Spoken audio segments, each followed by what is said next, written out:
Hello बच्चों। 15 अगस्त तो बीत चुकी है, लेकिन आज़ादी हमारे लिए हमेशा मायने रखेगी।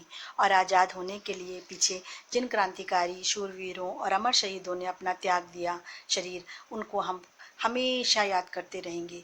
इसी क्रम में हम कुछ ऐसे ही क्रांतिवीरों के बारे में बात करेंगे जिनके चित्रों को देखकर या तो आप बहुत कम पहचानते हैं या कम परिचित हैं। आइए कुछ ऐसे शूरवीरों को जानते हैं। पहला चित्र राजेंद्र लहड़ी जी का है, जिन्हें फांसी की सजा सुनाए जाने के बाद उन्होंने जेलर से कहा था कि मैं मर नहीं रहा हूँ, बल्कि स्वतंत्र भारत में पुनर्जन्म लेने जा रहा हूँ। राजेंद्र जी की फौलादी दृढ़ता, देश प्रेम और आज़ादी के प्रति दीवानगी को देखकर सुप्रसिद्ध क्रांतिकारी सचिंद्र नाथ सान्याल जी ने उन्हें बनारस से निकलने वाली पत्रिका बंगवाणी के संपादन में तो दिया ही, साथ ही अनुशीलन समिति के सशस्त्र विभाग का प्रभार भी सौंप दिया था। काकोरी कांड के मुक्त अभियुक्तों में से राजेंद्र लहड़ी जी का नाम लिया जाता है। राजेंद्र लहड़ी जी का देश प्रेम देखकर अंग्रेज इतना डर गए थे कि 19 दिसंबर को दी जाने वाली फांसी उन्हें उनके साथियों से 2 दिन पहले 17 दिसंबर को ही दे दी गई थी। अगला चित्र अशफाक उल्लाह खां जी का है, जो स्वतंत्रता सेनानी होने के साथ कविता भी लिखते थे। उन्हें घुड़सवारी, निशानेबाजी और तैराकी का भी शौक था। काकोरी कांड के प्रमुख अभियुक्तों में से अशफाक उल्लाह खां जी थे। काकोरी कांड के बाद सभी क्रांतिकारियों ने अपना नाम बदल लिया था। अशफाक उल्लाह खां जी ने अपना नाम कुमार जी रखा था। 25 साल की उम्र में अशफाक जी ने अपने क्रांतिकारी साथियों के साथ मिलकर ब्रिटिश सरकार की नाक के नीचे से सरकारी खजाना लूट लिया था। कस ली है कमर, अब कुछ करके दिखाएंगे, आज़ाद ही हो लेंगे या सर ही कटा देंगे, हटने के नहीं पीछे, डर कर कभी जुल्मों से, तुम हाथ उठाओगे हम पैर बढ़ा देंगे। ये चंद पंक्तियां अशफाक उल्लाह खां जी द्वारा ही कही गई थीं। अगला चित्र ठाकुर रोशन सिंह जी का है। ये ऐसे व्यक्तित्व थे कि भारत के स्वतंत्रता संग्राम के क्रांतिवीर तो थे ही, लेकिन इन्होंने उस मौत को गले लगाया जिसमें ये दोषी भी नहीं थे।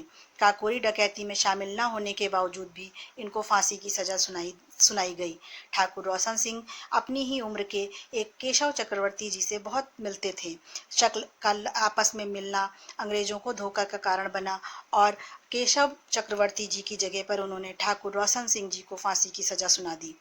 इन्होंने उस फांसी की सजा को अपने लिए अपने पक्ष में कुछ भी नहीं कहा, बल्कि ये कहते हुए कि जिंदगी जिंदा दिली को जाने रोशन, वरना कितने ही यहाँ रोज फना होते हैं, फांसी पर झूल गए थे। अगला चित्र सुखदेव थापर जी का है। सुखदेव जी भगत सिंह की तरह बचपन से ही आज़ादी का सपना पाले हुए थे। ये दोनों लाहौर नेशनल कॉलेज के छात्र थे।